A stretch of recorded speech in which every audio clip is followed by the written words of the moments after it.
Hello, this is Feltbuzz. This is four parts of a story that I've written as part of the 365 Days of Writing Challenge. 5-minute free writes each section, so each part. Here's the first one. He stands in the middle of the alley. He looks left, then right, up, then down.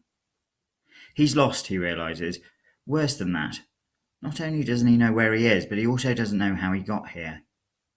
His last memory is of standing in a bar trying to chat up the woman with the big tits, and the smile that reminded him of a character on Sesame Street, but he couldn't remember which. Probably because he was focused on her tits. He pats down his trousers, trying to search for his phone, his wallet, his keys. He has nothing. At least he's wearing his trousers, he thinks, trying to make light of the situation. He has a bag, he suddenly realises. He doesn't recognise it as his. He looks in it. It is empty. Completely empty. Has he been given something? A drug? He doesn't think it was alcohol. For one thing, he was driving and he never drink drives. But also, he doesn't have that still drunk feeling. He doesn't have a hangover. He doesn't feel sick or fuzzy-headed. So what's happened?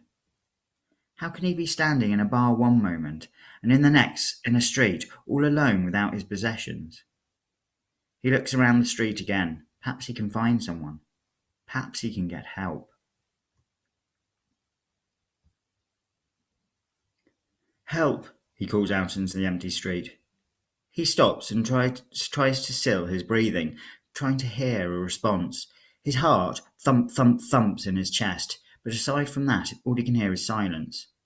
No traffic, no birds, nothing. Anyone there? He shouts again. And then there is a white flash. He closes his eyes, an instinct to protect them, and then he wobbles. He doesn't know how to describe the feeling other than wobbles. He has seen the white flash and felt the wobbles before, he remembers. When he opens his eyes, he is suddenly not alone. He's in a crowded street.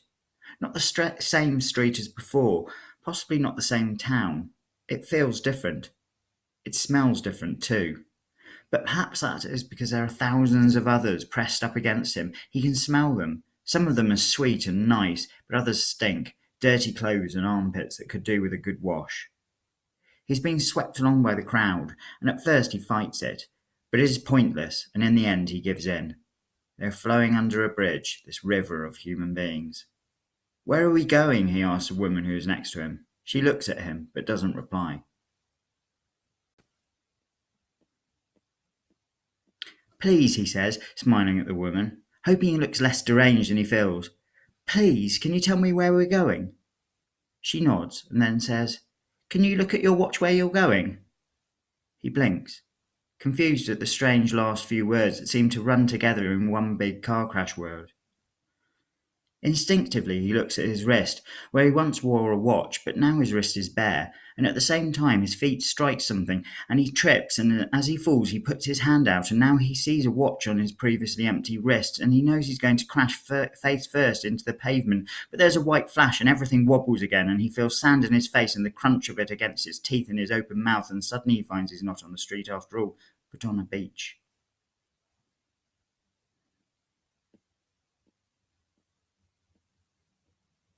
He lies on the beach, feeling the cold wet sand on his face and the warmth of the dying sun on his back. He doesn't want to get up. He worries that if he does, everything will change again. He wonders if he's losing his mind. He wonders if he's tripping through some kind of wormhole, but he thinks this is only the stuff of science fiction. It can't be happening to him. Can it? Eventually he stands up and brushes the sand from his clothes and face. The sun has almost set. He stands and looks at the ocean, feeling the salt-laden breeze on his skin. He closes his eyes and breathes in time to the waves that crash onto the beach around him. He opens his eyes and looks around him. There's no one else on the beach. Beside him is what looks like a wooden path that leads away from the beach and into the woods. Not wishing to remain on the beach in the dark, he takes this path. As he leaves the sound of the ocean behind him, he turns a corner and stops suddenly. There is a woman standing in front of him, hair covering her face. You all right? He says, thinking the woman reminds him of something he saw in a horror film. The woman does not say anything. He approaches her. He's not sure if she's breathing. This is Lost Part 5. I haven't posted it on Steam yet, so it will be part of this video. Okay, and here we go. Are you all right? He asks again, feeling a mixture of stupid, scared, and confused. He reaches out and touches her wrist that hangs down at the side of her. It is cold to the touch. She's either dead or close to it, he imagines. Yet she stands, still. A sudden gust of wind whips along the path, and the woman's hair is swept from her face, except there is no face. There's just a strange red and grey area that seems to glow and shift. It reminds him of something he saw looking out of the window of an aeroplane once. He starts to take a step back, but the woman's hand snaps forward and grasps his. He screams and uses his other hand to try and prise the cold, dead fingers from his hand. The faceless woman takes a step forward towards him, and the other hand raised, ready to grab hold of him. He manages to loosen her fingers and falls back onto the wooden path. The faceless woman towers over him.